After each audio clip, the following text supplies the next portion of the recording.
Good evening, everybody. It's your favorite aspiring classicist here, a wandering author, reminding you that we are all the authors of our own lives. As always, my message remains the same. Spend less, live more, earn your freedom with frugality. And today, we're going to talk about whether we need friends to be happy or not. Yesterday, Aristotle, I went over chapter 8, where Aristotle asks, do we need to love ourselves? And the answer is yes, but it has to be a particular kind of love. And today Aristotle is going to turn that same kind of perspective outward. So instead of ourselves, do we need other people to be happy? And Aristotle opens chapter 9 by saying, another debated question is whether friends are necessary or not for happiness. People say that the supremely happy are self-sufficing, and so have no need of friends, for they have the good things of life already, and therefore being complete in themselves, require nothing further. Whereas the function of a friend who is a second self is to supply things we cannot procure for ourselves. Hence the saying, when fortune favors us, what need of friends? But it seems strange that if we attribute all good things to the happy man, we should not assign him friends, which we consider the greatest of external goods. Also, if it be the mark of a friend to give than to receive benefits, and if beneficence is a function of the good man and of virtue, and it is nobler to benefit friends than strangers, the good man will need friends as the objects of his beneficence.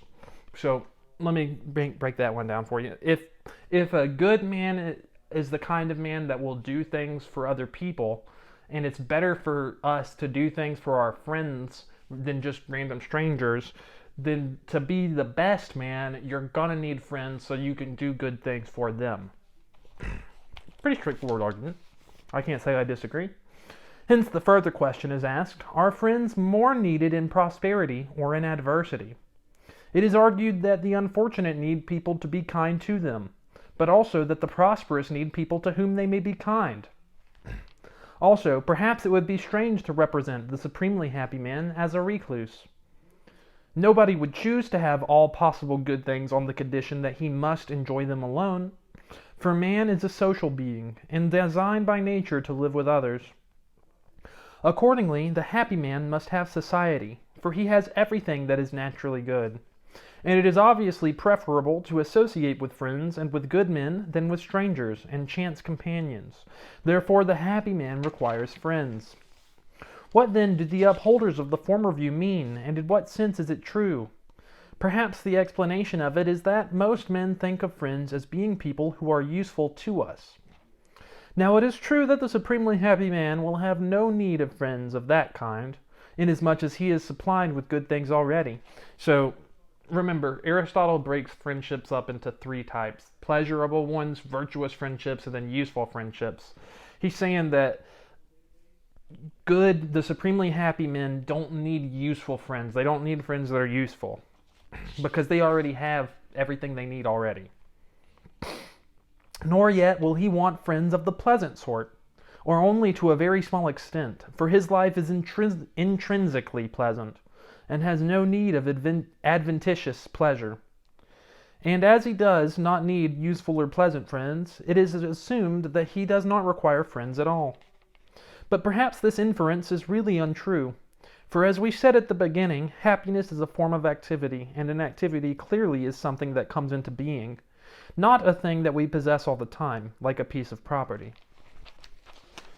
But if happiness consists in life and activity, and the activity of a good man, as was said at the beginning, is good and so pleasant in itself, and if the sense that a thing is our own is also pleasant, yet we are better able to contemplate our neighbors than ourselves, and their actions than our own, and thus good men find pleasure in the actions of other good men, who are their friends.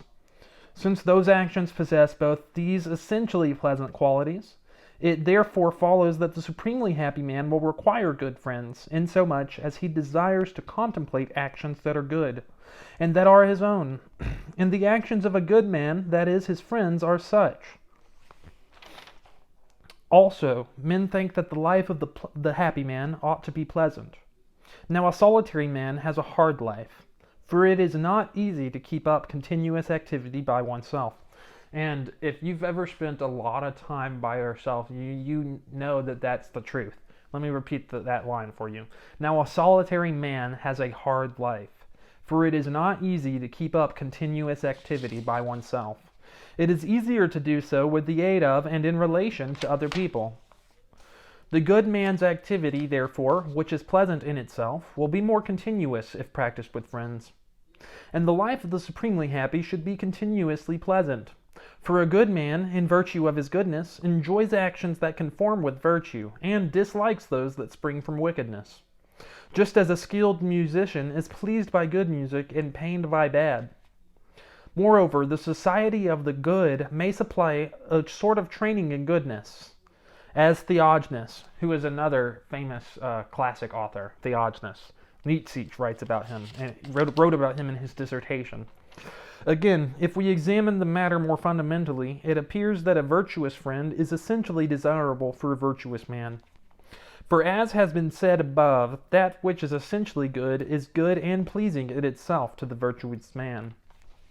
And life is defined in the case of animals by the capacity for sensation.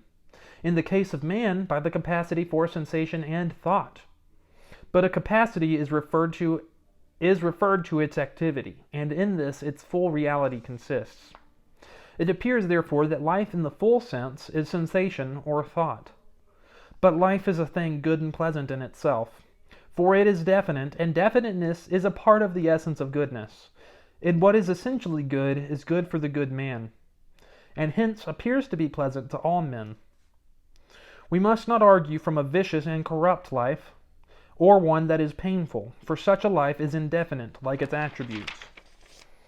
But if life itself is good and pleasant, as it appears to be, because all men desire it, and virtuous and supremely happy men most of all, since their way of life is most desirable and their existence the most blissful, and if life is desirable, and especially so for good men, because existence is good for them and so pleasant, and if the virtuous man feels towards his friend in the same way as he feels towards himself, then just as a man's own existence is desirable for him, so is his friend's existence also desirable. So there's is a little bit of a longer argument, but he's saying if life is good for good men, then the life of good men's friends will also be pleasant, and that is desirable. Simple enough. If then to the supremely happy man existence is desirable in itself, being good and pleasant essentially, and if his friend's existence is almost equally desirable to him, it follows that a friend is one of the things to be desired.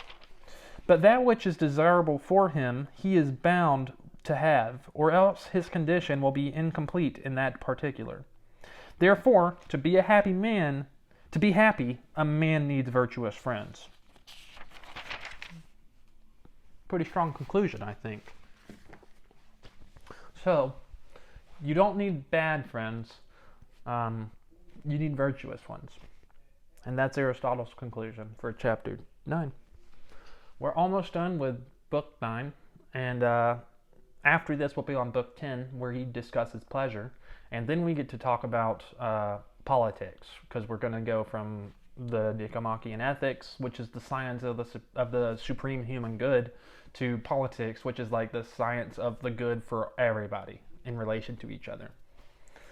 Okay, what are y'all doing in order to inspire, uplift, and empower your local community today? Because this world isn't changing unless we all do our part, and you can count on me to do mine daily. Till next time, I love y'all.